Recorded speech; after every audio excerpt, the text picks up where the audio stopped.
ہاں اچھا ابھی شروع کریں۔ اعوذ باللہ من الشیطان الرجیم، بسم اللہ الرحمن الرحیم، ان الحمد للہ والصلاة والسلام علی رسول اللہ وعلی آلہ وصحبہ ومن والاه۔ رب اشرح لي صدري ويسر لي امری واحلل عقدة من لسانی یفقهوا قولی۔ اللهم انفعنا بما علمتنا وعلمنا ما ينفعنا وزدنا علما، اللهم اني اسألك علما نافعا ورزقا طيبا وعملا متقبلا، آمين يا رب العالمين۔ اللهم صل على محمد وعلى آل محمد كما صليت على إبراهيم وعلى آل إبراهيم إنك حميد مجيد، اللهم بارك على محمد وعلى آل محمد كما باركت على إبراهيم وعلى آل إبراهيم إنك حميد مجيد۔ تو میں یہ کہہ رہی تھی کہ ہم آیا نمبر 69 اور 70 آلریڈی کر چکے ہیں۔ کچھ چیزیں تھیں جو بعد میں نے سوچی اور مجھے لگا کہ اس میں مزید بات کرنے کی ضرورت ہے، تو کچھ باتوں کو ہم ڈسکس کر لیں گے۔ سب سے پہلے میں نے یہ بتایا تھا کہ اس میں جو ہے وہ کس چیز کی تفسیر ملتی ہے اس آیہ مبارکہ میں؟ جی اعوذ باللہ من الشیطان آپ نے الرجیم۔ جی آپ نے یہ بتایا تھا کہ اس میں نا سورہ فاتحہ کا حوالہ دیا تھا کہ جن لوگوں پہ اللہ جی تعالیٰ کا انعام ہے جی وہ بالکل، نبی، صدیق اور شہید لوگوں کی طرح بہترین رفیقوں کے ساتھ ہوں گے وہ لوگ۔ جزاک اللہ، بالکل جو ہے وہ انہوں نے، شیرین آنٹی نے صحیح کہا کہ سب سے پہلے تو اچھا تو یہ نقطہ ہمیں ڈسکس کرنا تھا کہ قرآن کی جب تفسیر ہم کر رہے ہوتے ہیں تو اکثر لوگوں کو، آلدو کہ ہم ایسے کرتے ہیں، بٹ ہمیں یہ بات مطلب جب کسی کو ایکسپلین کرنی ہوتی ہے تو ہم نہیں کر پاتے کہ سب سے پہلے جو قرآن کی تفسیر ہوتی ہے وہ خود قرآن کر رہا ہوتا ہے، انہی آیات میں آگے وہ آ جاتی ہے بات، یا پھر جو ہے وہ کسی دوسری صورت میں یا کسی دوسری آیت میں وہ بات آ جاتی ہے۔ تو سب سے پہلے قرآن کی تفسیر خود قرآن سے ہوتی ہے، پھر اس کے بعد جو سیکنڈ سورس ہے تفسیر کا وہ کیا ہے؟ وہ حدیث ہے جو آپ صلی اللہ علیہ وسلم نے اس کی تفسیر بیان کی، وہ ہے۔ پھر اس کے بعد کیا ہوتا ہے؟ پھر اس کے بعد ہم صحابہ کا قول دیکھتے ہیں یا پھر تابعین کا قول دیکھتے ہیں۔ تو یہ ڈفرینٹ یا سٹیپ بائی سٹیپ جو ہے وہ تفسیر سمجھنے کے جو ہے وہ طریقے ہیں یا تفسیر کرنے کے سٹیپس ہیں۔ یہ ایک بات ہو گئی۔ جن کو یہ بات یاد نہیں تھی تو جو منعم علیہ جیسے سورہ فاتحہ میں کہتے ہیں انعمت علیہم، کہ جن لوگوں پر آپ نے، کہ ہمیں ان لوگوں کے راستے پر چلائیں، ہم اللہ سے دعا کرتے ہیں نا اہدنا الصراط المستقیم، صراط الذین انعمت علیہم، ان لوگوں کا راستہ کہ جن لوگوں پر آپ نے انعام کیا۔ تو وہ انعام یافتہ لوگ، تو اب وہ کس طرح کا انعام ہے، وہ کون لوگ ہیں؟ تو اس کی تفسیر یہاں پر آ رہی ہے، انعم اللہ علیہ من النبیین والصدیقین والشہداء والصالحین۔ یہ ایک بات ہو گئی۔ دوسری بات، آگے بھی ایک آیت آئے گی، پھر دوبارہ ہم ان دونوں آیت، اس آیت کو اس آگے آنے والی آیت سے کنیکٹ کریں گے کہ اللہ کی اطاعت اور اللہ کے رسول صلی اللہ علیہ وسلم کی اطاعت کرنا۔ کیا فرمایا؟ وَمَن يُطِعِ اللَّهَ وَالرَّسُولَ فَأُولَٰئِكَ مَعَ الَّذِينَ أَنْعَمَ اللَّهُ۔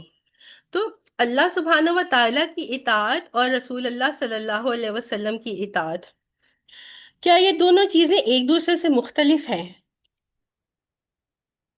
کیا کوئی شخص، جیسے آج کل جو ہے وہ منکر حدیث ایک سیکٹ بن گیا ہے، ہم سنتے ہیں کہ وہ کیا کہتے ہیں، کیا یہ چیز قرآن میں ہے؟ اس کا حوالہ آپ قرآن سے دیں۔ قرآن میں نہیں ہے تو پھر وہ کیا کہتے ہیں کہ پھر ہم تو نہیں مانتے، یہ قرآن میں نہیں ہے۔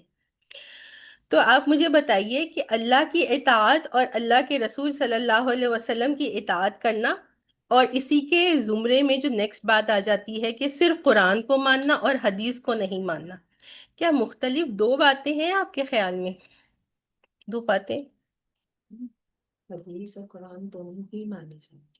ہاں قرآن بالکل، حدیث، اور لیکن جو صرف قرآن ہاں مانیں گے اور حدیث کو نہیں مانیں گے تو وہ تو پھر غلط ہی ہے نا۔ بالکل۔ آپ لوگوں کو کیا لگ رہا ہے؟ فضیلہ نے تو ایک بات کر دی، انہوں نے ٹھیک کہا ہے، میں فردر اس کو ایکسپلین کرتی ہوں، لیکن آپ میں سے بھی کوئی بتائیے کہ لیکن دیکھیں قرآن میں بھی کہا گیا نا اللہ اور اس کے رسول کی اطاعت کیجیے۔ جب اللہ تعالیٰ نے خود قرآن میں کہہ دیا کہ رسول کی اطاعت کرنی آپ صلی اللہ علیہ وسلم کی، تو اس کا مطلب ہے پھر تو ہم اس چیز سے انکار نہیں کر انکار سکتے۔ نہیں کر سکتے۔ اور کون؟ جی جویریہ آپ بتائیے۔ السلام علیکم۔ وعلیکم السلام ورحمۃ اللہ۔ جی تو ہم لوگوں نے سب نے قرآن پڑھا ہوا ہے، تو میری نظر میں تو جتنی بار بھی ہم نے پڑھا ہے اطیع اللہ، تو اطیع اللہ کے ساتھ اطیع الرسول بھی پڑھا ہے. تو بالکل. اس حساب سے تو دونوں کی مطلب جیسے ہم اللہ تعالیٰ کی اطاعت کرتے ہیں، ویسے ہی ہمیں اللہ تعالیٰ کے حکم سے نبی صلی اللہ علیہ وسلم کی اطاعت بھی ضرور کرنی ہے. جی. اور کیونکہ احادیث جو ہیں وہ سب وہی ہے جو کہ نبی صلی اللہ علیہ وسلم نے فرمایا ہے. جی. تو اس نظر سے جو منکر حدیث ہیں وہ میری نظر میں تو بالکل بھی صحیح نہیں ہے. بالکل. کیونکہ لیکن اگر وہ یہ ہوں. کہتے ہیں کہ جو ہے اس کا کیا پروف ہے، یا قرآن سے دو، یا یہ یا وہ، تو ان کو یہ چیز سمجھ میں نہیں آتی ہے کہ کیا اگر ہمیں قرآن میں احکام ملے ہوئے ہیں تو ان احکام کی وضاحت کس میں کی گئی ہے. ہمیں قرآن پاک میں تو جو ہے وہ نماز پڑھنے کا حکم دیا گیا نا، طریقہ تو نہیں بتایا گیا. یہ بے کہا گیا ہے کہ رکوع کرنے والوں کے ساتھ رکوع کرو، سجدہ کرنے والوں کے ساتھ سجدہ کرو، لیکن پورا طریقہ تو بیان نہیں کیا گیا نا. بے شک. نہ ہی وضو کرنے کا طریقہ پورا بتایا گیا ہے، وہ سب تو ہمیں احادیث سے معلوم ہوتا ہے. بالکل. اور دوسری بات، اگر جو لوگ اس بارے میں کہتے ہیں تو ان کے لیے سب سے بڑی بڑی جو چیز ہے وہ یہ ہونی چاہیے کہ کوئی بھی حدیث صرف ایک دفعہ روایت نہیں ہوئی. ایک ایک حدیث نہ جانے کتنے صحابہ کرام سے روایت ہوتی ہے. بے شک. تو اگر چلیں کسی ایک سے ہم یہ کہہ بھی لیں کہ فار ایگزامپل کوئی بھول چوک ہو گئی ہے، لیکن کیا پھر وہ تمام لوگوں سے بھول چوک ہو گئی؟ تمام لوگوں نے وہ بات صحیح نہیں بتائی، ایسا تو نہیں ہو سکتا نا. تو اس چیز کو بالکل. مد نظر رکھنا چاہیے کہ جب اتنی اسٹرانگ روایتیں ہوتی ہیں کہ انہوں نے اس سے فرمایا، پھر اس سے پوری چین موجود ہوتی ہے ایک اوتھینٹک، تو اس چیز کو جو ہے وہ ملحوظ خاطر رکھ کر اس بات پہ جو ہے وہ سوچنا چاہیے کہ ہم کیسے کہہ سکتے ہیں کہ یہ صحیح نہیں ہے. بالکل یہ ایک پورا سائنس ہے، اور جو لوگ اس کو پڑھتے نہیں ہیں اور یا سمجھتے نہیں ہیں ان کو یہ حق ہی حاصل نہیں ہے کہ اس پہ وہ کامنٹ کر سکے. اچھا دیکھیں، جب یہ انہوں نے بات کی نا اطیع اللہ و اطیع الرسول، تو اطیعو جو صیغہ ہوتا ہے یا یہ جو ورڈ ہے، یہ کیا ورڈ ہے؟ یہ ایک امر ہے یا کمانڈ ہے کہ اللہ سبحانہ و تعالیٰ حکم دے رہے ہیں کہ یہ کرو، اللہ کی اطاعت کرو، اٹس اے کمانڈ. اور اللہ کے رسول کی اطاعت کرو تو وہ بھی کمانڈ ہے. تو اللہ کی اطاعت میں کیا بات ہوئی کہ اللہ کے حکموں کو مان رہے ہیں، تو وہی تو حکم دے رہا ہے کہ میرے رسول کی اطاعت کرو. تو اطاعت اللہ سبحانہ و تعالیٰ کی اور اطاعت رسول اللہ صلی اللہ علیہ وسلم کی ایک ہی ہے، اس کو الگ نہیں کیا جا سکتا. اچھا، یاد مجھے نہیں آ رہا، غالباً امام مالک کا واقعہ ہے یا امام شافعی کا ہے. ان کا جو ہے وہ انہوں نے جو ہے وہ لوگوں سے کہا کہ تم میرے پاس آؤ اور تم مجھ سے جو سوال پوچھو گے میں اس سوال کا جواب تمہیں قرآن سے دوں گا. تو لوگ ان کے پاس آئے اور مسئلے اپنے پوچھنے لگے. اب جیسے کہ وہی منکرین حدیث یا جو ہے صرف ہمیں قرآن سے جواب چاہیے، اسی طرح کی اس زمانے میں بھی کچھ لوگوں میں سوچ یقیناً آ گئی ہوگی. تو پھر انہوں نے کیا کہا کہ سورہ حشر کی آیت پڑھی کہ کیا وما ینطق عن الہوا ان ہوا الا وحی یوحا، کہ یہ رسول اللہ صلی اللہ علیہ وسلم جو ہے وہ اپنی مرضی سے کوئی بات نہیں کرتے، بلکہ جو کچھ بھی آپ فرماتے ہیں وہ کیا ہے؟ وہ نہیں ہے سوائے وحی کے. تو آپ صلی اللہ علیہ وسلم اپنی مرضی سے، جیسے ہم اپنی مرضی سے اپنی رائے سے بات کرتے، اس طرح سے نہیں، بلکہ اللہ نے یہ فرما دیا کہ جو بھی بات کرتے ہیں، جو بھی فرماتے ہیں، وہ وہی ہوتی ہے جو آپ بتاتے ہیں. اور پھر اس کے بعد جو ہے انہوں نے کیا کیا کہ وہ احادیث مبارکہ کے ریفرنس دے دے کر جو ہے وہ مسئلوں کے یا سوالات کے جواب دیتے رہے. تو یہ بھی ایک آیہ مبارکہ انشاءاللہ اللہ تعالی ہمیں وہاں تک بھی لے جائے گا کہ ہم سورہ حشر کی بھی تفسیر کریں گے. تو یہ بات ہے کہ اطاعت اللہ کی اور اللہ کے رسول کی it's one and the same thing. کوئی اگر کہتا ہے کہ میں اللہ کی اطاعت کرتا ہوں یا کرتی ہوں لیکن میں رسول کی اطاعت نہیں کرتی یا حدیث کو نہیں مانتی، تو آپ تو اللہ کے حکم کو ہی نہیں مان رہے.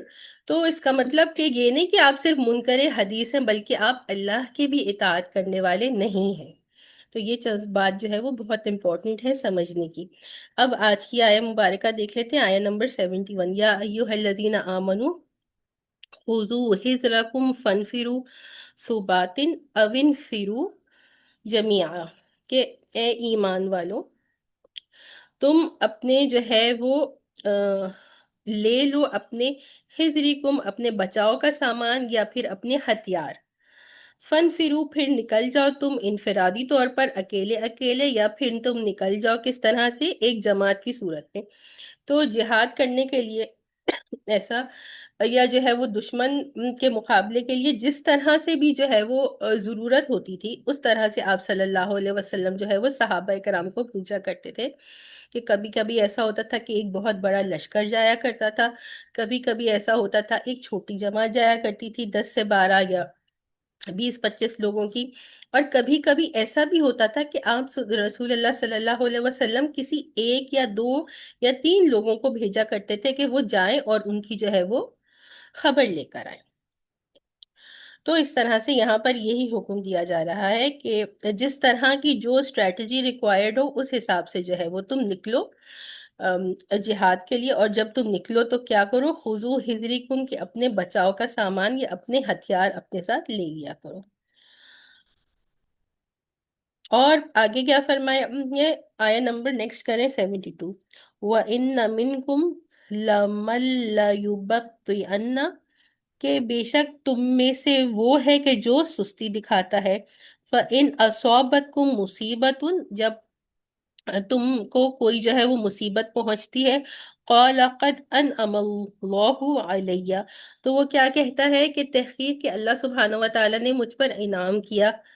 اذ لم اکم معہم شہیدہ، کہ میں ان کے ساتھ جو ہے یعنی مسلمانوں کے ساتھ جو ہے وہ موجود نہیں تھا. کہ مسلمان جب نکلتے ہیں جہاد کے لیے تو اس وقت یہ ایک ایسے شخص کے بارے میں بات کی جا رہی ہے کہ وہ شخص جو ہے وہ کیا کرتا ہے، وہ سستی کرتا ہے اور وہ جہاد کے لیے نہیں نکلتا. اور مسلمانوں کو ظاہری بات ہے ہر طرح کے حالات آتے ہیں، اچھے بھی اور برے بھی. تو اگر کوئی مشکل حالات آ جاتے تھے، جیسے خاص طور پر جنگ احد کے بارے میں ہم ڈیٹیل میں پڑھ چکے ہیں، تو اس وقت پھر وہ کیا کہتا تھا، وہ شکر ادا کرتا ہے کہ کیا ہوئے کہ اللہ کا شکر ہے کہ میں بچ گیا.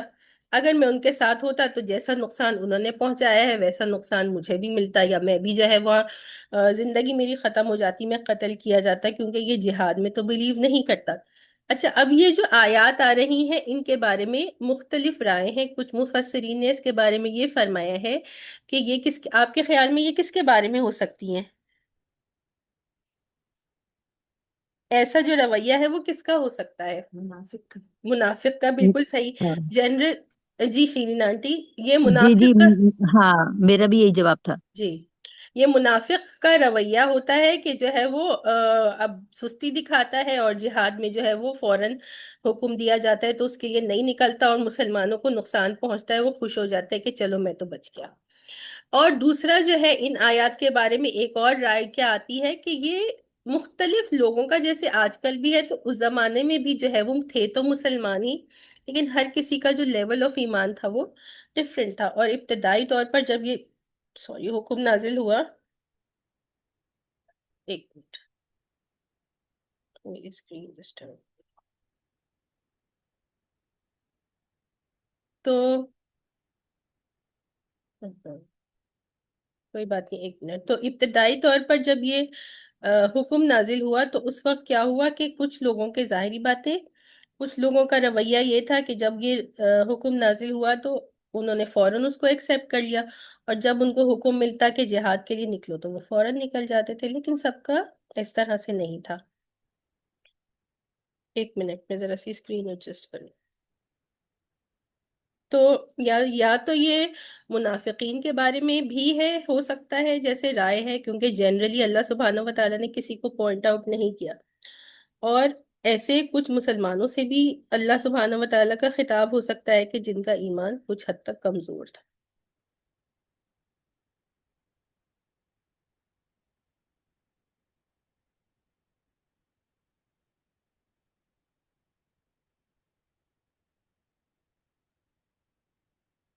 اچھا، اور پھر اس کے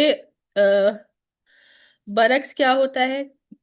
اگلی آیت دیکھ رہے ہیں 73، آیت 73. وَلَئِنْ أَصَابَكُمْ فَضْلٌ مِّنَ اللَّهِ، اور جب تمہیں ملتا ہے، اور جب تمہیں ملتا ہے اللہ کی طرف سے کوئی فضل، یعنی کہ مسلمانوں کو جو ہے وہ فتح ملتی ہے یا ان کو جو ہے وہ مال غنیمت، خاص طور پر فضل سے یہاں مراد ہے مال غنیمت کی، تو وہ کیا کہتا ہے، لَيَقُولَنَّ کَانَ لَمْ تَكُمْ بَيْنَكُمْ وَبَيْنَهُمْ مَوَدَّةٌ، کہ گویا کہ تمہارے اور اس کے درمیان کوئی مودت تھی ہی نہیں، یعنی اس کا تمہارے ساتھ کوئی دلی رشتہ تو تھا ہی نہیں۔ اگر کہ اس کا تمہارے ساتھ باقاعدہ کوئی دلی رشتہ ہوتا یا تمہارے ساتھ وہ ہمدرد اور تمہارا ساتھی اور تمہارا دوست ہوتا، تو جو دوست ہوتے ہیں وہ ہر مشکل میں ساتھ ہوتے ہیں اور ہر مصیبت میں ساتھ ہوتے ہیں۔ دوست ایسے تو نہیں ہوتے نا کہ مشکل میں جو ہے وہ ساتھ چھوڑ دیا اور خوشی کے وقت جو ہے وہ اپنا حصہ لینے آ گئے۔ تو ان کے بارے میں یہ کہا جا رہا ہے کہ جیسے تمہارے اور اس کے بیچ میں تو کوئی مودت تھی ہی نہیں۔ اور وہ کیا کہتا، اب اس کی وہ کہتا، یا لیتنی کنت معہم فافوز فوزا عظیما، کہ ہائے، اب وہ افسوس کرتا ہے، یا لیتنی افسوس کرنے کا صیغہ ہوتا ہے کہ ہائے، جیسے ہم اردو میں کہتے ہیں کہ کاش میں ان کے ساتھ ہوتا، تو پھر کیا ہوتا کہ یقیناً مجھے بھی جو ہے ایک بہت بڑی کامیابی ملتی، یعنی کہ جیسے وہ فتح یاب ہو گئے تو میں بھی اس فتح کا حصہ ہوتا، اور جو ہے جیسے مال غنیمت اب جیتنے کے بعد ان کو ملا ہے تو اس مال غنیمت میں مجھے بھی حصہ مل جاتا۔ تو یہ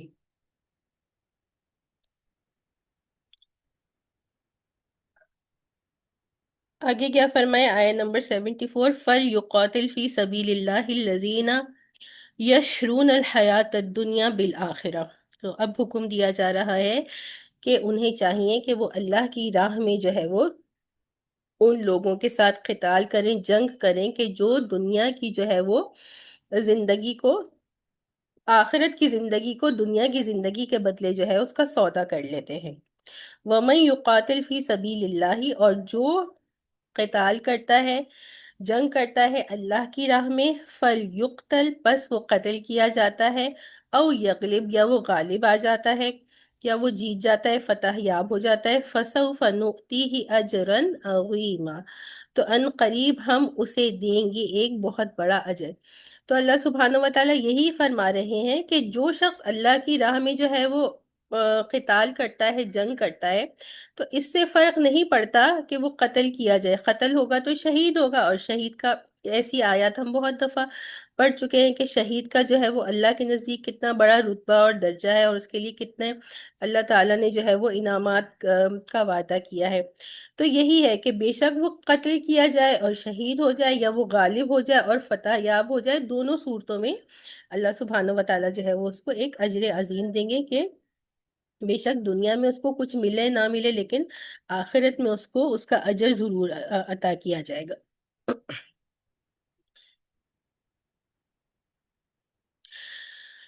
پھر اسی کنٹینیوشن میں چند آیات ہیں، اگلی آیت دیکھتے ہیں 75، وَمَا لَكُمْ لَا تُقَاتِلُونَ فِي سَبِيلِ اللَّهِ، کہ تمہیں کیا ہو گیا ہے کہ تم اللہ کی راہ میں جنگ نہیں کرتے، وَالْمُسْتَضْعَفِينَ مِنَ الرِّجَالِ وَالنِّسَاءِ وَالْوِلْدَانِ، اور جو کمزور سمجھے جاتے ہیں مردوں میں سے اور عورتوں میں سے اور بچوں میں سے، الذین یقولون، تو وہ لوگ کیا ہے، وہ دعا کرتے ہیں، ربنا، یا وہ کہتے ہیں ربنا اخرجنا من هذه قریتی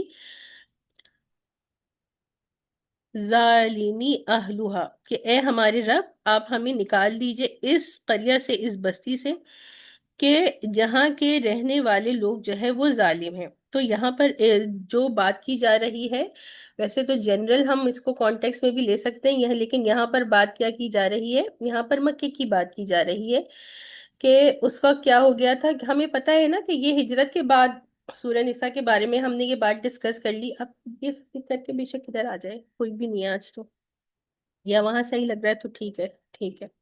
تو مکہ، سوری 13، جب نبوت کا 13واں سال تھا، آپ صلی اللہ علیہ وسلم نے مکہ سے مدینہ ہجرت فرما لی تھی اور مدینہ تشریف لے گئے تھے، اور اس وقت جو ہے وہ ہجرت کرنا کیا تھا، وہ فرض تھی کہ ہر مسلمان پہ، اگر وہ سچا مسلمان ہے تو اس کے لیے ہجرت کرنا جو ہے وہ مسٹ تھا۔ لیکن کچھ ایسے بھی لوگ تھے کہ جو تھے تو پکے مسلمان، لیکن وہ کسی وجہ سے ہجرت نہیں کر سکے۔ تو کس وجہ سے ہجرت نہیں کر سکے تھے، کہ کچھ لوگوں کی کنڈیشن ایسی تھی، یا ان کے پاس جو ہے وہ اس طرح کے مسائل تھے، یا ان کی فیملی نے ان کو زبردستی روک رکھا تھا۔ اس کے علاوہ کچھ لوگ ایسے بھی تھے کہ جو مسلمان تو ہو گئے تھے، لیکن اپنے فیملی پریشر کی وجہ سے انہوں نے اپنا اسلام ظاہر نہیں کیا تھا. تو ظاہری بات ہے جب انہوں نے اتنا فیملی پریشر تھا کہ وہ اپنے اسلام کو ظاہر نہیں کر سکتے تھے تو ان کے لیے ہجرت کرنا جو ہے وہ ناممکن تھا. لیکن یہی وہ لوگ تھے جو اللہ سبحانہ و تعالیٰ سے جو ہے وہ دعا کیا کرتے تھے کہ جو ہے وہ آپ ہمیں جو ہے وہ اس شہر سے، اس بستی سے، یعنی یہاں پر تو مکہ ہی کی بات ہوگی، کہ مکہ سے نکال دیں کہ یہاں پہ رہنے والے جو ہے وہ ظالم ہیں. ان کے ظلم کی وجہ سے جو ہے وہ جنہوں نے اپنا جو ہے وہ ایمان ڈکلیئر کر دیا تھا اور وہ مدینہ نہیں گئے تھے، مکہ میں تھے، تو ظاہری بات ہے ان کے اوپر جو ہے وہ ظلم و ستم، فزیکل اور مینٹل ٹارچر اور پرسیکیوشن ان کے ساتھ ہو رہا تھا. اور جنہوں نے نہیں ڈکلیئر کیا تھا وہ بھی جو ہے وہ کس وجہ سے ڈکلیئر نہیں کر پائے تھے کہ ان کو خطرہ تھا کہ اگر ہم نے کیا تو ہمارے ساتھ بھی یہی سلوک ہوگا. اور ہمیں ہو سکتا ہے کچھ لوگوں کو ایسے بھی تھے کہ جن کو اپنی جان کا بھی یہ تھا کہ اگر ہم نے ڈکلیئر کیا تو ہمیں جان سے ہی مار دیا جائے گا. تو ان کے بارے میں ہی ہے کہ جب جو ہے وہ اس کا حکم، قتال کا حکم آ گیا، کہ قتال مطلب جنگ کا حکم، تو اس میں جو ہے وہ اللہ سبحانہ و تعالیٰ کہہ رہے ہیں کہ اب جب تم پر قتال کا حکم آ گیا ہے تو پھر تمہارے ساتھ کیا ہو گیا ہے، کیا مسئلہ ہے تمہارے ساتھ کہ تم اللہ کی راہ میں جنگ نہیں کر رہے ہو. اور اچھا، مزید ان لوگوں کی دعا ہے جو لوگ مکہ میں پھنس گئے تھے اور وہ دعا کرتے تھے ربنا اخرجنا من هذه قریہ ظالمی اہلھا.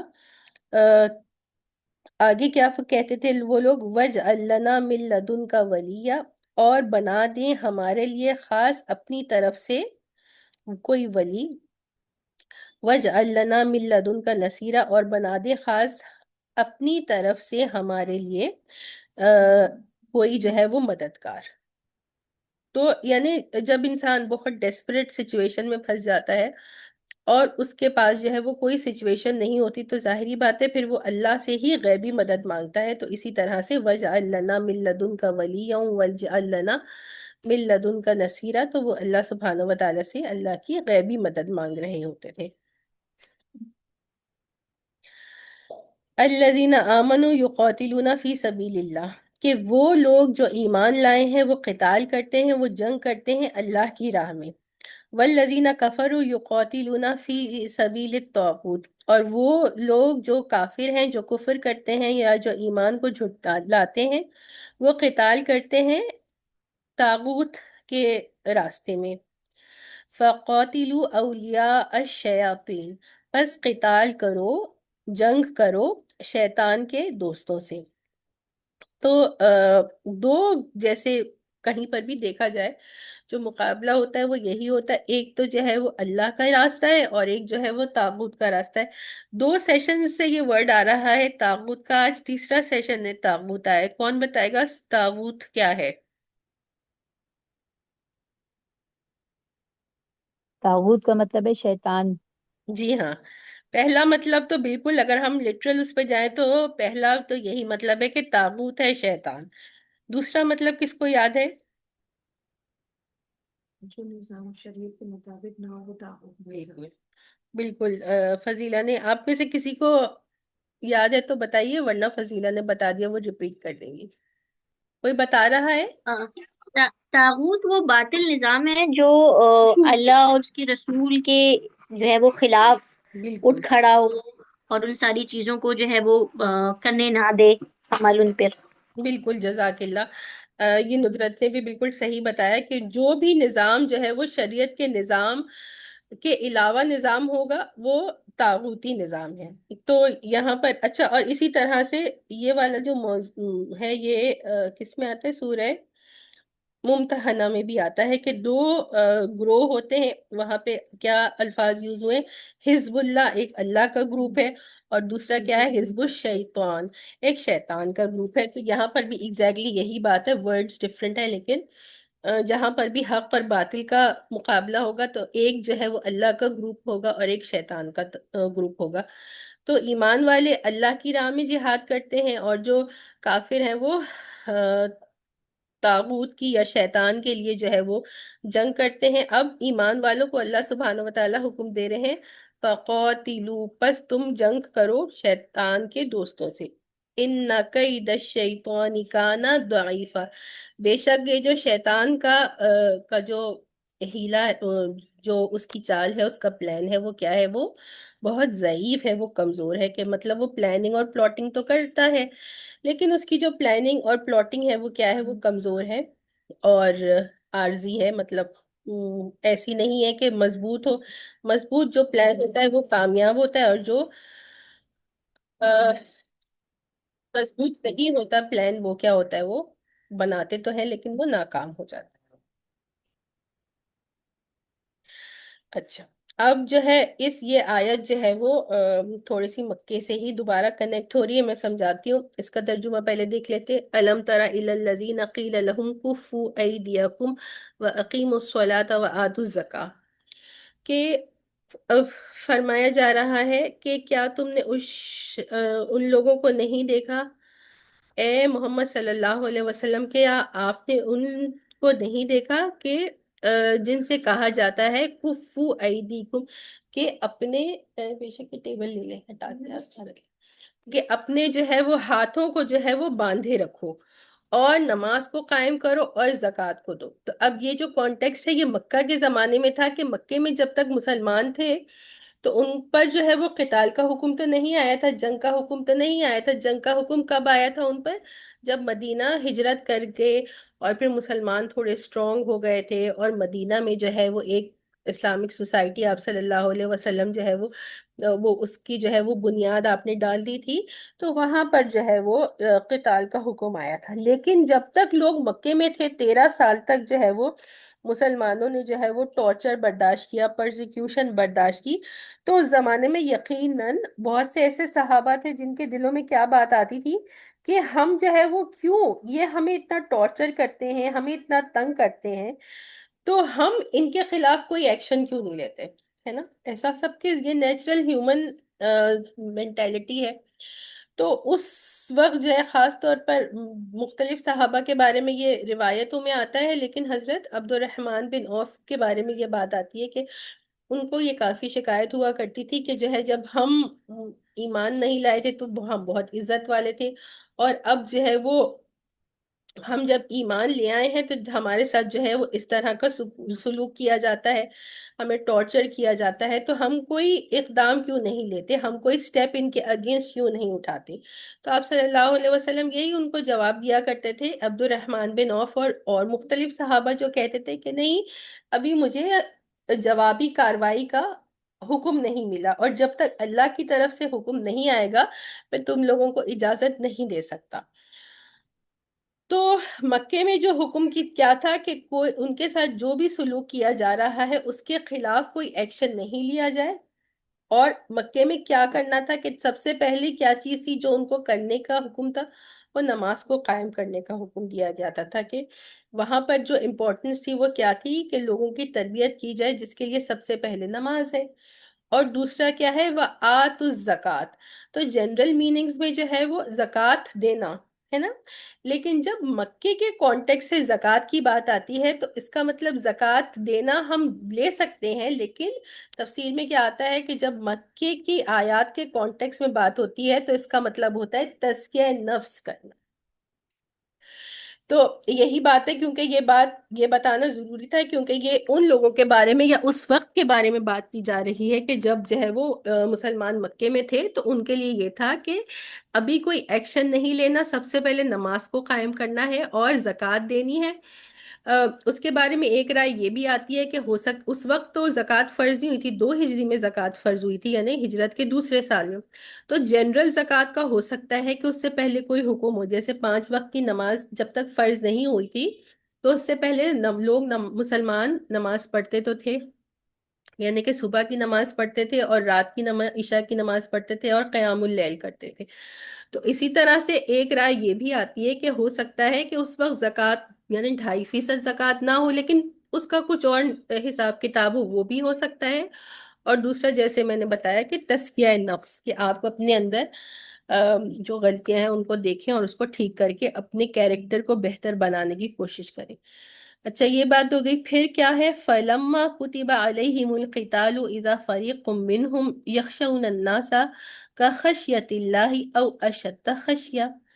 پھر جب ان کے اوپر قتال یا جنگ کو فرض کر دیا گیا تو ان میں سے ایک لوگ ہیں وہ ڈرتے ہیں لوگوں سے کہ جیسے کہ وہ اللہ سے ڈرتے ہیں یا پھر اس سے بھی زیادہ. کہ وہی بات ہے کہ تمام، پہلے تو منافقین بھی ہو سکتے ہیں اور تمام مسلمانوں کا جو ہے وہ لیول آف ایمان اتنا اسٹرانگ نہیں تھا. تو اب جب مکے سے مدینہ آئے اور مدینہ آنے کے بعد جو ہے وہ ان کی جو پرسیکیوشن وغیرہ تھی وہ تو ختم ہو گئی. اب انہوں نے کہا چلے فائنلی جو ہے وہ ہمیں یہاں پہ سکون کا سانس ملا. اس کے کچھ ہی عرصوں میں غالباً جو ہے وہ 2 سال یا 18 مہینوں میں جو ہے یہ قتال کا حکم آ گیا تھا. اب ان کو یہ ہوا کہ ابھی تو ہم 13 سال کی پرسیکیوشن، ہم نے ٹارچر وہاں پہ برداشت کیا ہے، تو ابھی اتنی جلدی یہ کیوں حکم آ گیا. یہی ہے اگلی آیت. پہلے پورا ترجمہ دیکھ لیتے ہیں، مزید بات بتاتے ہیں اس کے بارے میں. تو وہ کیا کہتے تھے کہ وَقَالُوا رَبَّنَا لِمَا كَتَبْتَ عَلَيْنَا الْقِتَالَ، کہ وہ کہتے تھے کہ اے ہمارے رب کہ آپ نے ہم پر کیوں قتال کو فرض کیا ہے. لولا اخرتنا الى اجل قریب، کہ کیوں نہیں اس کو مؤخر کر دیا جاتا ایک قریب مدت کے، تھوڑی دیر کے لیے جو ہے وہ اس کو مؤخر کر دیا جاتا. کہ اتنی جلدی ہم پر جو ہے وہ قتال کا حکم کیوں آ گیا، کچھ عرصے کے بعد یہ حکم ہم پر آ جاتا. قل متاع الدنیا قلیل، کہ دنیا کی جو متاع ہے، دنیا کا جو عارضی ساز و سامان ہے وہ قلیل ہے، کچھ عرصے کے لیے ہے. والآخرۃ خیر لمن اتقى، اور جو آخرت ہے وہ بہتر ہے ان لوگوں کے لیے کہ جو متقی ہیں، تقوی والے ہیں. ولا تظلمون فتیلا، اور تم پر ظلم نہیں کیا جائے گا. فتیلہ کو کیا کہتے ہیں؟ وہی وہ جو کھجور کے، ہاں کھجور کے اوپر جو اس کی گٹلی پہ چھوٹا سا دھاگا لگا ہوا ہوتا ہے اس کو فتیلہ کہتے ہیں. تو اس کے برابر بھی، یعنی بالکل بھی تمہارے اوپر ظلم نہیں کیا جائے گا. تو یہی بات ہے کہ اللہ سبحانہ و تعالیٰ کا یہ ہے کہ جب تک تم مکے میں تھے، جنرلی بات کی جا رہی ہے کہ کچھ صحابہ کرام ایسے تھے کہ جب تک مکے میں تھے تو وہ خود اس بات کو کہتے تھے کہ ہم کیوں ایکشن نہیں لے رہے، ہم کیوں جو ہے وہ ان کی پرسیکیوشن برداشت کر رہے. اب جب جو ہے وہ مدینہ آنے کے بعد جو ہے وہ ان پہ قتال کا حکم آ گیا تو پھر جو ہے وہ انہوں نے کہا اتنی جلدی کیوں قتال ہم پہ فرض کر دیا گیا ہے، کچھ دیر بعد ہم پر فرض کر دیا جاتا. تو یہی بات کی جا رہی ہے. اور آگے دیکھتے ہیں، پھر بات کرتے ہیں کہ جو انسان جو ہے اگر دنیا کا فائدہ دیکھ رہا ہے تو دنیا تو عارضی ہے، تھوڑے عرصے کی ہے اور متاع ہے کہ وقتی طور پر فائدہ اٹھانا ہے. لیکن جو آخرت ہے وہ کیا ہے؟ جو تقوی والے لوگ ہیں وہ ان کے لیے بہتر ہے. اور یہاں پر اللہ تعالیٰ نے نہیں فرمایا، لیکن ہمیں پتا ہے کہ آخرت جو ہے وہ ابدی ہے، یعنی ہمیشہ کے لیے. کہ اگر دنیا کا فائدہ ہے تو وہ تو ختم ہو ہی جائے گا، مرنا ہے اور وہ مرنے کے بعد فائدہ ختم ہو جائے گا. لیکن جو آخرت کے فائدے کے لیے کام کر رہا ہے تو پھر وہ فائدہ دنیا کے فائدے سے بہتر تو ہے لیکن وہ ہمیشہ کے لیے بھی ہے. اگلی آیت دیکھتے 78. اینما تکونوا یدرککم الموت ولو کنتم فی بروج مشیدہ، جہاں پر بھی تم ہوگے موت تمہیں پالے گی، بے شک کہ تم جو ہے وہ مشیدہ کا کیا مطلب آ رہا ہے؟ ایک منٹ، مضبوط، ہاں مضبوط قلعوں میں ہو. بروج کا ایک مطلب ہوتا ہے قلعے یا لمبے لمبے جو ٹاورز ہوتے ہیں ان کو بھی بروج کہا جاتا ہے. اور کہیں کہیں پر قرآن میں جو ہے وہ ستاروں کو بھی بروج کہا گیا ہے. تو یہی کہ جو ہے وہ مضبوط قلعوں میں بھی کوئی ہو، اپنے آپ کو مطلب کسی بھی طرح کی ایکسٹرنل چیزوں سے بچا کے، یعنی باہر کے دشمن کے حملے سے بچا کے تم قلعوں میں اور سمجھو کہ ہم محفوظ ہیں. لیکن جب جس کے مرنے کا وقت آئے گا تو کیا وہ اپنے آپ کو موت سے بچا سکے گا؟ تو وہ نہیں بچا سکتا. اب مزید ان کا کیا رویہ ہے؟ وَإِن تُصِبْهُمْ حَسَنَةٌ يَقُولُوا هَٰذِهِ مِنْ عِنْدِ اللَّهِ، کہ جب ان لوگوں کو کوئی بھی جو ہے وہ اچھی بھلائی پہنچتی ہے یا بھلائی ان کو ملتی ہے تو یہ لوگ کیا کہتے ہیں؟ هَٰذِهِ مِنْ عِنْدِ اللَّهِ، کہ یہ اللہ کی طرف سے ہے.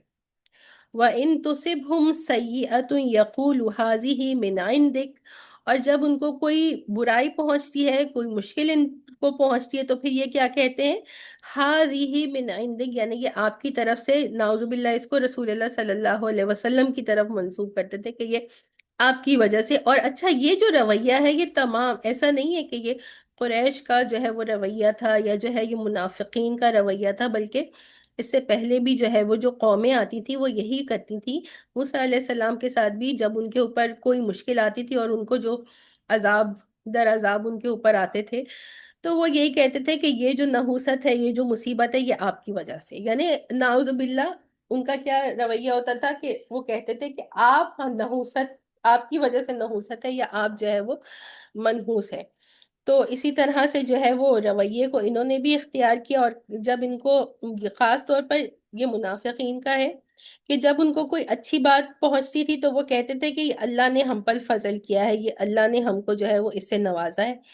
اور کبھی کوئی مشکل اور برائی یا سختی ان پر آتی تھی تو کہتے تھے کہ یہ نعوذ باللہ یہ رسول اللہ صلی اللہ علیہ وسلم کی طرف سے، ہم کی وجہ سے، کہ ان کی نحوست ہے، آپ کے آنے کی وجہ سے مدینے میں یہ نحوست آ گئی ہے، اور جو ہے نا اس میں ہم بھی مبتلا ہو گئے۔ اب اس کے جواب میں کیا فرمایا ہے کہ قل، اے نبی صلی اللہ علیہ وسلم آپ ان سے فرمائیے، کل من عند اللہ، کہ یہ تمام کا تمام جو ہے وہ کیا ہے؟ اللہ کی طرف سے۔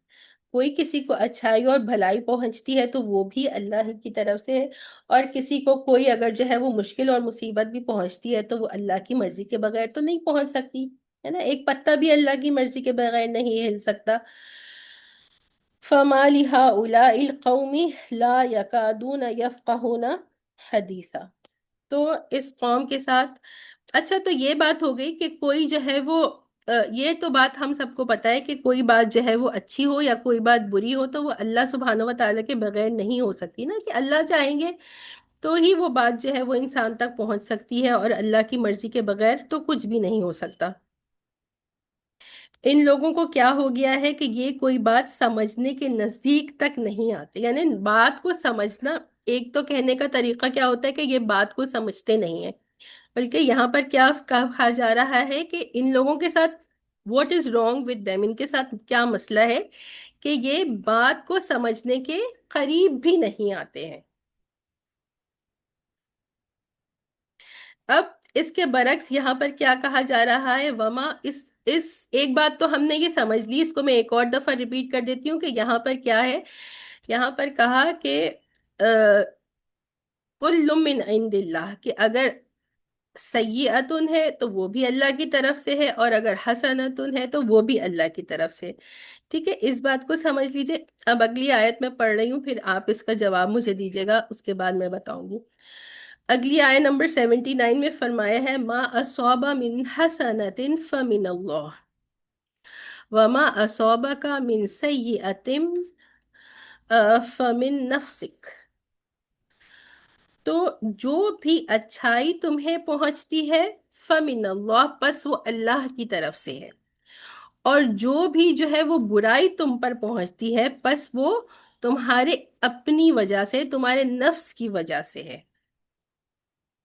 وما ارسلناک للناس رسولا، اور سوری ماں میں نے کیسے کہہ دیا، استغفر اللہ، وارسلناک للناس رسولا، اور ہم نے نازل کیا ہے آپ کو لوگوں کے لیے رسول بنا کر، وکفی باللہ شہیدا، اور اللہ سبحانہ و تعالیٰ کافی ہے گواہ ہونے کے اعتبار سے۔ تو اب یہ بات بتائیے کہ اب آپ اس کو کس طرح سے سمجھائیں گے کہ یہاں پہ فرمایا کہ جو تمہیں اچھائی پہنچتی ہے وہ اللہ کی طرف سے ہے، اور جو تمہیں برائی پہنچتی ہے وہ تمہارے نفس کی وجہ سے ہے۔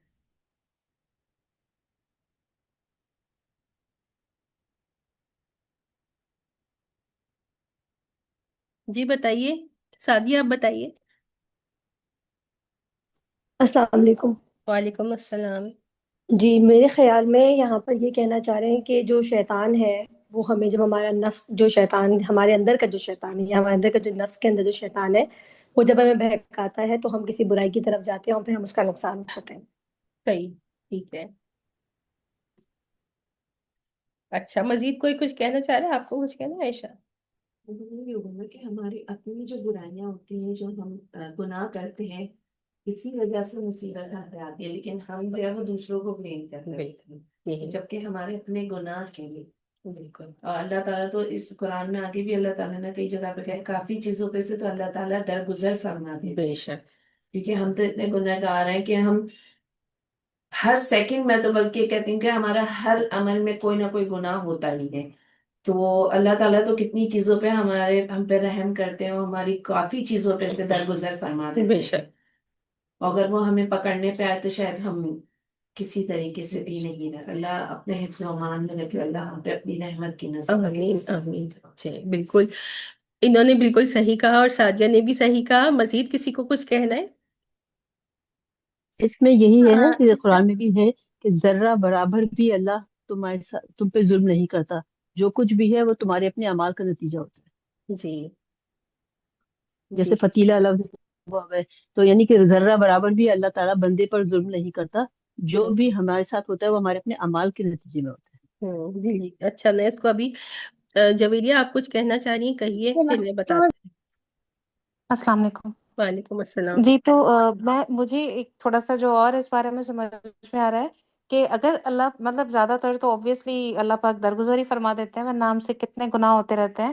بے لیکن شک. اگر کبھی کسی پر مصیبت آ بھی جاتی ہے اپنے ہی گناہوں کی وجہ سے، تو وہ بھی میرے نزدیک اس وجہ سے آتی ہے کہ بندے کو اللہ کے قریب کرنے کے لیے. ہوں.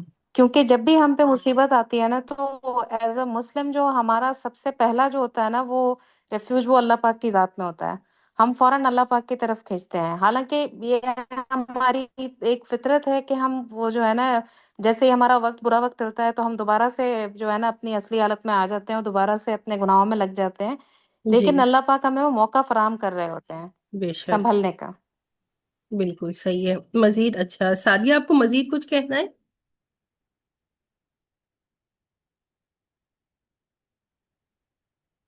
نہیں باجی، سوری، وہ غلطی سے ہو گیا نہیں تھا. نہیں، کوئی بات نہیں. یہ بہت اچھا ہوتا ہے جب آپ لوگ ہینڈ ریز کر لیتے ہیں تو پھر ٹرن بائی ٹرن سب کا اچھا. تو جب ہم اب یہ ہماری بات ہے، وہ تو اللہ، یہ تو عقیدے کی بات آ گئی کہ اچھائی اور برائی اللہ کی طرف سے.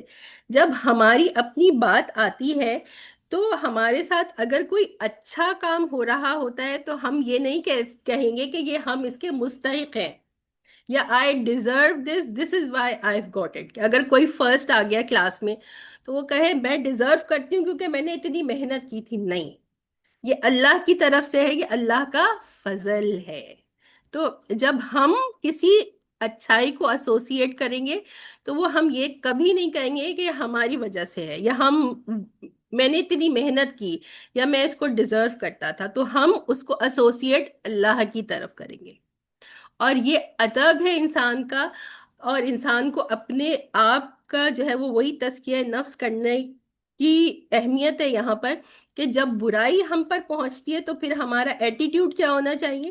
ایٹیٹیوڈ یہ ہونا چاہیے کہ یقیناً میری کمی کوتاہی، جیسے الحمدللہ آپ سب نے یہ بات کہی کہ جب کوئی برائی پہنچ رہی ہے یا کچھ غلط ہو گیا تو پھر ہمیں اپنا تزکیہ نفس کرنے کی ضرورت ہے کہ مجھ سے گناہ ہوا ہے یا مجھ سے کوئی کمی کوتاہی ہوئی ہے جس کی وجہ سے یہ برائی مجھ تک پہنچی ہے. تو یہ اللہ کے لیے ہمارا ایک ادب بھی ہے کہ ہوتا تو وہ اللہ کی طرف سے، لیکن برائی کو اللہ کی طرف ایسوسیٹ نہیں کیا جاتا. ٹھیک ہے، یہ بات سمجھ آ گئی سب کی؟ اور خاص طور پر پھر رسول اللہ صلی اللہ علیہ وسلم کے لیے، جیسے وہ نعوذ باللہ کہتے تھے کہ آپ کی جو ہے وجہ سے یہ سب کچھ برائی آئی ہے، تو کہا گیا کہ وَأَرْسَلْنَاكَ لِلنَّاسِ رَسُولًا، کہ ہم نے آپ کو لوگوں کے لیے، تمام لوگوں کے لیے رسول بنا کر بھیجا ہے. وَكَفَى بِاللَّهِ شَهِيدًا، اور اللہ سبحانہ وتعالیٰ کافی ہے گواہ کے طور پر کہ جو کچھ بھی ہو رہا ہے وہ اللہ سبحانہ وتعالیٰ دیکھ رہے ہیں، اور اللہ کی گواہی کافی ہے، پھر اس کے آگے کسی اور چیز کی گواہی کی ضرورت نہیں. اب یہی وہ آیت ہے جس کا سٹارٹنگ میں نے آپ سے ذکر کیا تھا کہ اللہ سبحانہ وتعالیٰ کی اطاعت اور رسول اللہ صلی اللہ علیہ وسلم کی اطاعت کو ایک دوسرے سے الگ نہیں کیا جا سکتا، وہ ایک ہی چیز ہے. کیا فرمایا؟ سوری، واو نہیں ہے، من یطیع الرسول فقد اطاع اللہ، کہ جس نے رسول صلی اللہ علیہ وسلم کی اطاعت کی تو پس اس نے اللہ کی اطاعت کی. تو یہ ایک دوسرے سے جڑی ہوئی ہی چیزیں ہیں، کیونکہ اللہ ہی کے حکموں میں سے ایک حکم ہے کہ اللہ کہہ رہے ہیں کہ میرے رسول کی اطاعت کرو، تو جس نے اللہ کے رسول کی اطاعت کی اس نے اللہ ہی کی اطاعت کی۔ ومن تولا، اور جس نے جو ہے وہ منہ موڑ لیا، فما ارسلناک علیہم حفیظا، بس ہم نے آپ کو نہیں بھیجا ان کے اوپر نگہبان بنا کر یا داروغہ بنا کر، یعنی کہ آپ ان کے اعمال کی حفاظت کرنے کے لیے کہ وہ کیا کر رہے ہیں یا وہ کیا نہیں کر رہے، اس کے لیے آپ کو نہیں بھیجا گیا۔ آپ کو تو بس ان تک پہنچانا ہے، اس کے بعد وہ مانتے ہیں یا نہیں مانتے یہ آپ صلی اللہ علیہ وسلم کی ذمہ داری نہیں ہے۔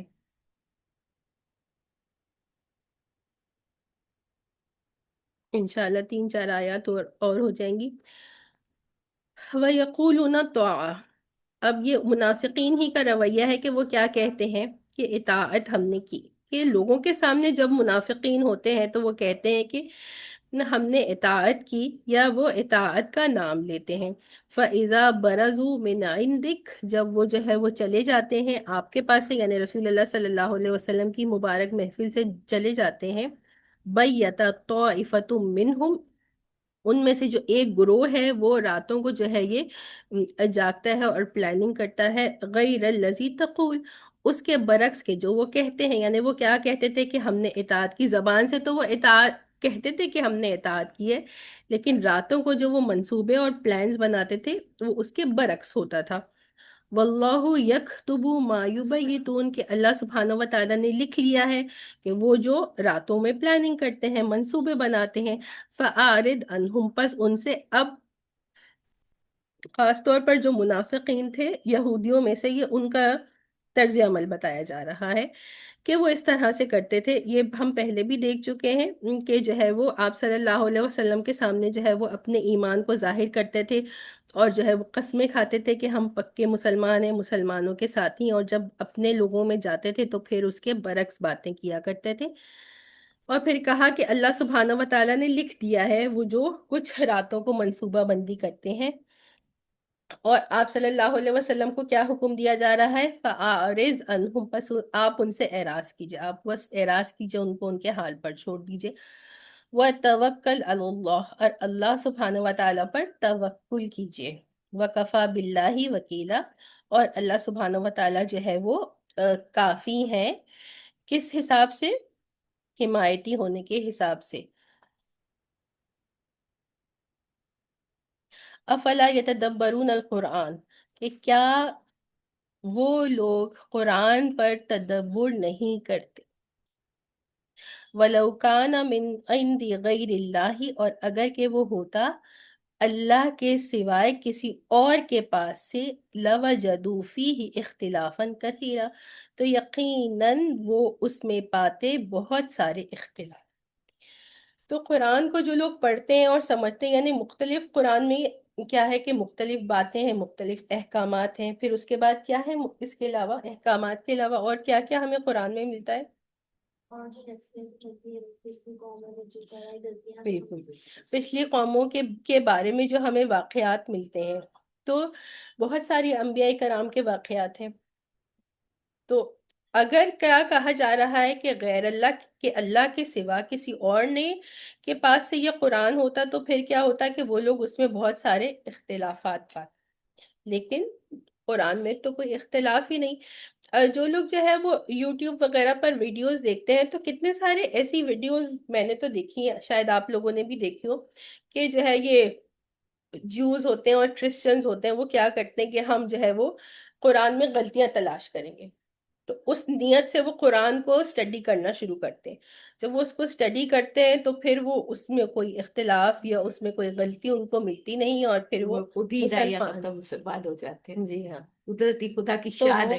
یہ جو ہے وہ ایسے بہت ساری اگزامپل جو ہے وہ یوٹیوب پہ ہمیں لوگوں کی ملتی ہیں کہ وہ کہتے ہیں کہ نہیں، قرآن جو ہے وہ اللہ کا کلام نہیں ہے، یہ انسان کا ہی کلام ہے، اور ہم اس میں غلطیاں نکالیں گے۔ اور پھر جب وہ اپنا ٹائم سپینڈ کرتے ہیں، اس کو اسٹڈی کرتے ہیں، تو پھر ان کو پتہ چلتا ہے کہ نہیں، ہم تو اس میں کوئی غلطی نہیں نکال پائے، اور جب وہ غلطی نہیں نکال پاتے تو پھر ان کو یہ یقین ہو جاتا ہے کیا کہ یہ اللہ کا کلام ہے یا ڈیوائن اسکرپچر ہے، تو وہ اس پہ ایمان لے آتے ہیں اور مسلمان ہو جاتے ہیں۔ تو یہی بات، ایک بات یہ بات ہو گئی کہ قرآن میں کوئی اختلاف نہیں ہے، اور دوسری بات کیا ہے یہاں پر جو پہلی پارٹ میں افلا یتدبرون القرآن، قرآن پر تدبر کرنا، غور و فکر کرنا۔ تو قرآن پر جو ہے وہ ایمان لانے کے جو ہے وہ قرآن کے جو ہمارے اوپر حقوق ہیں اس کے ڈفرینٹ لیولز ہیں نا۔ سب سے پہلے تو یہی کیا ہے کہ آپ نے اس پر ایمان لیا ہے، اس بات کا ایمان کہ یہ اللہ کی کتاب ہے، پھر جو ہے وہ آپ نے اس کو پڑھا اور سمجھا، پھر اس کے بعد جو ہے وہ آپ نے کیا کیا کہ اس پر پھر عمل کیا، اور پھر غور و تدبر کیا کہ آپ نے دیکھیے ہمارا جو ہے وہ قرآن کے ساتھ کیا رشتہ ہے، ہمارا کیا وہ رشتہ ہے کہ ہم قرآن پر تدبر کرتے ہیں، اس سے تو ہدایت حاصل ہوتی ہے نا قرآن یہی بات ہے۔ تدبر آنٹی بالکل صحیح کہہ رہی ہیں کہ تدبر کرنا ضروری اس لیے ہے کہ اسی سے ہدایت، اگر کوئی قرآن جو ہے، ہم کہتے ہیں کہ ہمارا قرآن کے ساتھ رشتہ کیا ہے کہ ہم صرف قرآن کو پڑھتے ہیں، ہے نا، قرآن جیسے، اور خاص طور پر پورا سال بھی پڑھنے کی توفیق نہیں ہوتی، صرف رمضان المبارک میں اٹھاتے ہیں اور کہتے ہیں چلو بس ایک دفعہ پڑھنا ضروری ہے، پڑھ لیتے ہیں۔ پڑھنا تو ضروری، ایک دفعہ پڑھ لیا وہ اچھی بات ہے، اور اس کو پڑھنے سے آپ کو نیکیاں بھی مل رہی ہیں، لیکن اور اس کو پڑھنے سے جو ہے آپ کو ہدایت کیسے ملے گی؟ ہدایت تو جب ہی ملے گی کہ جب اس پہ غور و فکر اور تدبر کریں گے، کہ کسی نے آپ کو کوئی بات کی اور آپ نے اس پر سوچا، وہ آپ کو بات ٹھیک لگی، پھر آپ نے دل سے اس پر عمل کرنا شروع کیا، تو آپ کو ہدایت مل گئی۔ بہت سارے لوگ ہیں وہ بہت ساری باتیں سنتے ہیں لیکن وہ اس کو دل سے نہیں سنتے، اس کے بارے میں سوچتے نہیں ہیں، پھر اس پر وہ عمل نہیں کر پاتے۔ جنرلی بھی باتوں کے بارے میں ہم دیکھیں تو اسی طرح سے ہوتا ہے، اور پھر تدبر کرنے سے ہی تو ہمارا ایمان میں جو ہے جو لیول ہمارا ہوتا ہے وہ، اگر ہم اس کو بڑھانا چاہتے ہیں تو یہی ہے کہ قرآن کو ہم پڑھیں، اس کو سمجھیں اور اس کے اوپر غور و فکر کریں۔ تو غور و فکر جو ہے وہ عربی میں پڑھنے سے تو غور و فکر کے قابل کوئی نہیں رہتا ہے نا۔ تو آپ کے لیے پھر تدبر کرنے کے لیے کیا چیز ضروری ہے؟ معنی ترجمہ، اس کی تفسیر، بہت ساری چیزیں، معنی جیسے میں بھی نہیں پتہ چلتا معنی، کہ ہمیں فرض جی بالکل۔ تو تدبر کے لیے جو فرسٹ لیول آپ کا ہوگا وہ یہی کہ آپ تفسیر کو کریں گے، ٹھیک ہے، وہ آپ کا پہلا ہوگا کہ ہر عام مسلمان کے لیے ہم اپنے آس پاس کے لوگوں کے بارے میں بات کر لیں کہ جن کو عربی زبان نہیں آتی، تو وہ تفسیر پڑھیں گے تو اس سے وہ تدبر کر سکیں گے، اور پھر اس کے بعد جو ہے نیکسٹ لیول آپ کا کیا ہوگا کہ آپ خود عربی کو سمجھیے، اس کو پڑھیے، عربی زبان کو سمجھیے، تو آپ اس پہ غور و فکر اور تدبر کر سکیں گے۔ تو ایٹ لیسٹ جو ہے اس تفسیر کی کلاس کو جوائن کرنے سے سب کے دلوں میں اتنا یہ خیال ہو جانا چاہیے کہ زندگی میں کبھی نہ کبھی ہمیں عربی زبان کو سیکھنا ہی ہے۔ کسی کو بھی یہ بات خیال نہیں آتا، اور مجھے بھی کبھی بھی یہ خیال نہیں آیا تھا۔ ہمارے پاس نارمل مسلمانوں کو کیا یہ خیال آتا ہے کہ ہمیں عربی زبان سیکھنی چاہیے؟ نہیں آتا نا۔ ترجمے سے پڑھ لیا اگر کسی نے تو ہم کہتے ہیں ارے میں نے پڑھ لیا، بہت بڑا میں نے ایک تیر مار لیا کہ ترجمے سے پڑھ لیا۔ تو ہوتا تو یہ اللہ ہی کی طرف سے ہے کہ یہ اللہ تعالیٰ ہمیں یہ راستہ دکھاتے ہیں کہ نہیں، عربی زبان تو سیکھنا ضروری ہے، اس کے لیے محنت اور وقت درکار ہے، ٹھیک ہے۔ یہ بھی ایک بات سمجھ لیجئے گا کہ کوئی یہ 1 سال کا 6 مہینے کا یہ معاملہ نہیں ہے، یہ سالوں کی محنت لگتی ہے، آپ کو نکالنا پڑتا ہے وقت، اور آپ کو کرنی پڑتی ہے محنت، پھر آپ اس قابل ہوتے ہیں کہ آپ کچھ نہ کچھ، یہ بھی کوئی کلیم نہیں کر سکتا کہ یہ 7-8 سال پڑھنے کے بعد بھی میں پورا قرآن سمجھ رہی ہوں، ہم مفہوم سمجھنے لگتے ہیں، جو اللہ کا بہت بڑا احسان۔ تو خیر میرے بھی ذہن میں کبھی بھی یہ بات نہیں آئی تھی، کہ پھر اللہ کی طرف سے ایسے ہوا کہ نعمان علی خان کے لیکچر جب میں نے سننا شروع کیے تو وہ اس بات پر، کچھ لوگ الحمدللہ بینہ سے ہیں آپ میں سے، تو آپ لوگوں کی بھی جرنی اسی طرح کی رہی ہے کہ استاد نعمان علی خان کے نے یہ ہمارے دلوں میں بات ڈالی کہ عربی زبان سیکھ لیں، اور اللہ تعالیٰ نے اس وقت جو ہے وہ راستے بھی کھول دیے۔ یہ بھی بات یاد رکھیے گا کہ جب دل میں آپ کی سچی لگن ہوتی ہے نا تو راستے ایسے کھلتے ہیں کہ انسان، آپ کو پتا ہے نا کہ آپ نے دیکھی ہے میری جرنی، انسان سوچ بھی نہیں سکتا کہ راستے کیسے کھلتے ہیں، ہمارا گمان بھی نہیں ہوتا اللہ وہاں سے دروازہ کھولتا ہے۔ اس کی بات کر رہے میں تو کہتی ہوں آپ کا اگر کسی بھی چیز کے لیے آپ کی نیت اگر ہے، اللہ آپ کے لیے وہ راستے ایسے کھولے گا کہ آپ کے وہم و گمان میں ڈوبیں گے۔ بے شک بے شک۔ مجھے اچھی طریقے سے یاد ہے جب میں نے قرآن اکیڈمی جوائن کیا تھا تو ہمارا جو معاشرے ختم ہوا نا تو دروازہ یہ سب سنتے رہیں گے۔ میں نے جب قرآن اکیڈمی جوائن کیا تھا اس کے بعد جب ہمارا ختم، کیونکہ وہاں پہ یہ ہوتا ہے کہ رمضان کے بعد شروع ہوتا ہے اور آنے والے رمضان سے پہلے جو ہے نا وہ وہاں پہ ختم ہو جاتا ہے، مطلب کورس آپ کا ود ان ایئر سے پہلے وہ ختم کر دیتے ہیں۔ تو جب رمضان شروع ہونے والا تھا تو مجھے یہ فکر تھی کہ اب کس طریقے سے مطلب جو ہے نا تفسیر کا اور یہ سلسلہ کس طرح ہوگا، تو مجھے بہت فکر ہو رہی تھی۔ میں نے کہا کیا ہوگا، کس طرح ہوگا؟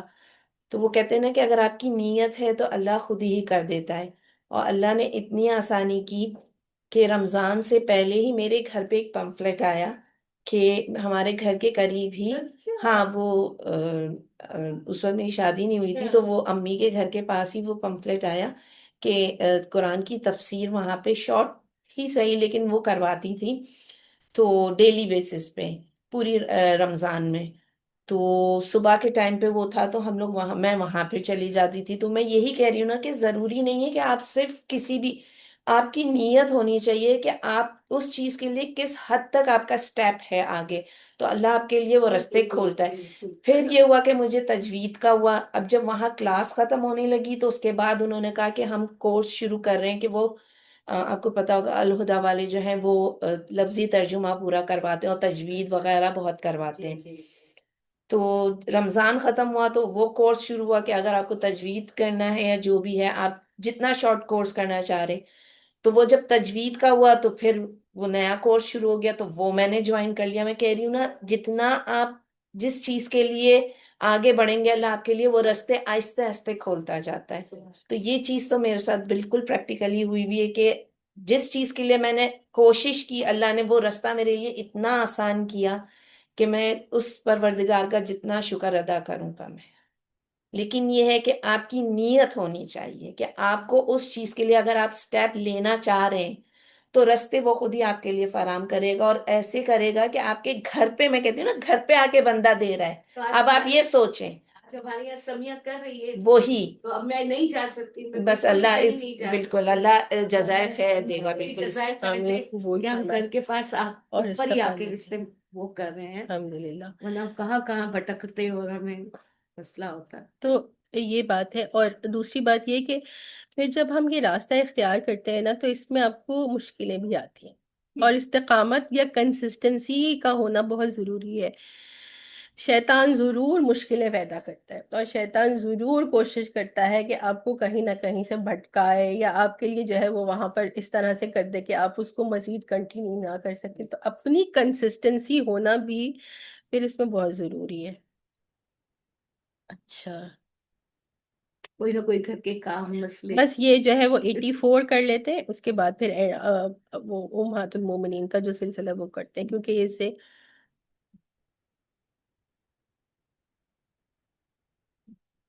نہیں بلکہ یہیں رکھ لیتے ہیں، یہیں تک رکھتے ہیں، 82 تک ہی رکھتے ہیں۔ وَإِذَا جَاءَهُمْ أَمْرٌ، کیونکہ یہ جو ہے وہ افواہوں سے متعلق ہے، انشاءاللہ نیکسٹ ویک کریں گے یہاں تک۔ اگر مزید کسی کو آپ میں سے، جیسے الحمدللہ بہت اچھا لگتا ہے، فضیلہ نے اپنی بات ہمارے ساتھ شیئر کی، دوسروں کو موٹیویشن ملتی ہے۔ خدا نخواستہ اس سے یہ مقصد نہیں ہوتا کہ ہم اپنے آپ کو کوئی بڑا بتائیں، بلکہ یہ ہوتا ہے موٹیویشن دینا کہ جیسے اللہ نے ہم پر فضل و کرم فرمایا، ہمارے لیے راستے کھولے، تو جس کی طلب سچی ہوگی اللہ اس کے لیے بھی راستے کھولے گا۔ آپ میں سے کسی اور کو اگر کچھ اس سے ریلیٹڈ شیئر کرنا ہے تو ضرور بتائیے، میں دیکھ بھی لیتی ہوں کہ آج کون کون ہے ہمارے ساتھ۔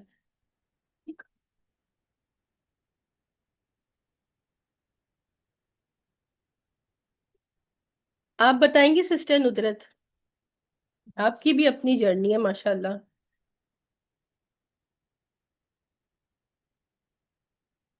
السلام علیکم۔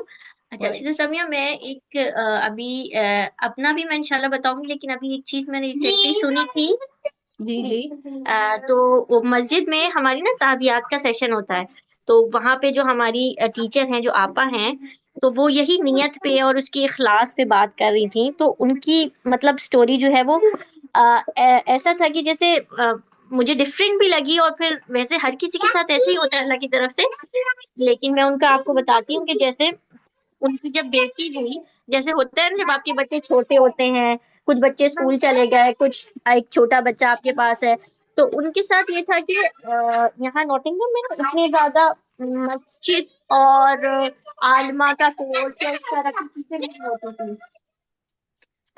تو وہ ان کی بیٹی ہوئی، اور وہ جب چھوٹے بچے کے ساتھ روٹین ہوتا ہے کہ آپ کو نہ سونے کو مل رہا ہے، نہ آپ کو کھانے کا پراپر ٹائم مل رہا ہے، تو ان کا روٹین بھی ایسے تھا کہ میرا بیٹی جب سو جاتی تھی میں سو جاتی تھی، جب اٹھ جاتی تھی میں اٹھ جاتی تھی. تو کچھ 2-3 مہینے کے بعد اس وقت آپ تھوڑا ڈپریسنگ فیز میں بھی ہوتے ہیں، تو ان کو ایسا لگا کہ میں صرف سو رہی ہوں اور اٹھ رہی ہوں، کھا رہی ہوں، سو رہی ہوں اور اٹھ رہی ہوں، تو میں کچھ کر ہی نہیں رہی ہوں اپنی زندگی میں، اور میں اگر ایسے ہی چلی گئی تو پھر میں کیا کروں گی.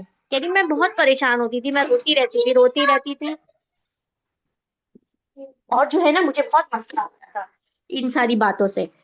تو پھر میں ان کی ایک دوست کی محلے میں، وہ عالمہ تھی، تو انہوں نے ان سے جا کے بات کی نا، تو انہوں نے کہا دیکھیں ابھی تو ہماری مسجد ابھی نئی نئی اسٹارٹ ہوئی ہے، تو ہم اس طرح کا کوئی مدرسہ یا کورس اسٹارٹ نہیں کر سکتے، تو میں دیکھتی ہوں. تو ایک دوسرے سٹی سے ایک آپا تھی، لیسٹر سے، وہ آئی نہیں تھی، وہ پہلے ہی بہت بزی تھی، تو انہوں نے اپنی کلاسز شروع کی. ان کو ایک سلاٹ ملا مشکل سے آدھے گھنٹے کا نا، ابھی آئی ہوں ان کے پاس، ان کو بتایا کہ نا میں قرآن سیکھنا چاہتی ہوں، اس پہ عمل کرنا چاہتی ہوں، میں حدیثیں سیکھنا چاہتی ہوں، میں سب کچھ سیکھنا چاہتی ہوں. ان کو یہ بھی نہیں پتا تھا کہ میں کیا سیکھنا چاہتی ہوں، ٹھیک ہے. سبحان تو انہوں نے اللہ. کہا آپ جو ساری باتیں کہہ رہی ہیں یہ نا جی عالمہ کا کورس ہے. تو انہوں نے کہا ٹھیک ہے آپ مجھے عالمہ کا کورس کرا دیں. تو انہوں نے کہا دیکھیں ابھی تو ایسے مشکل ہے، لیکن ہم کچھ یہ گھنٹے کے سلاٹ میں اسٹارٹ کرتے ہیں. 1-2 مہینہ ان کا گزرا، انہوں نے پڑھنا شروع کیا.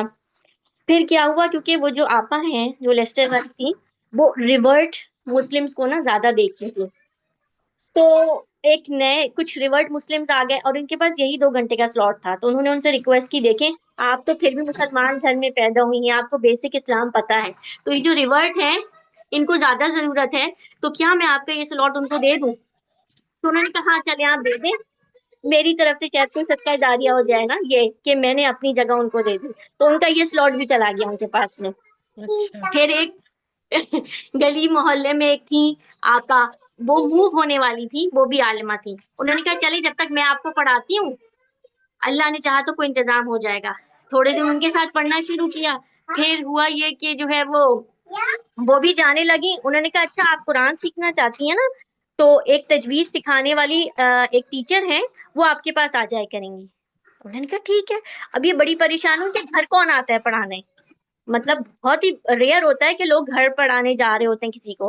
کہہ رہی ہیں وہ آپا تھی، وہ گھر پڑھانے آتی تھی، کتنی دور سے ٹرام پہ بس پہ بیٹھ کے مجھے 2 گھنٹہ قرآن پڑھاتی تھی اور چلی جاتی تھی. میں نے ان سے کہا کہ آپ کا کوئی ہدیہ یا کچھ ہے؟ کہہ رہی نہیں کچھ بھی نہیں، بس میں چاہتی ہوں کہ میں کسی کو پڑھاؤں.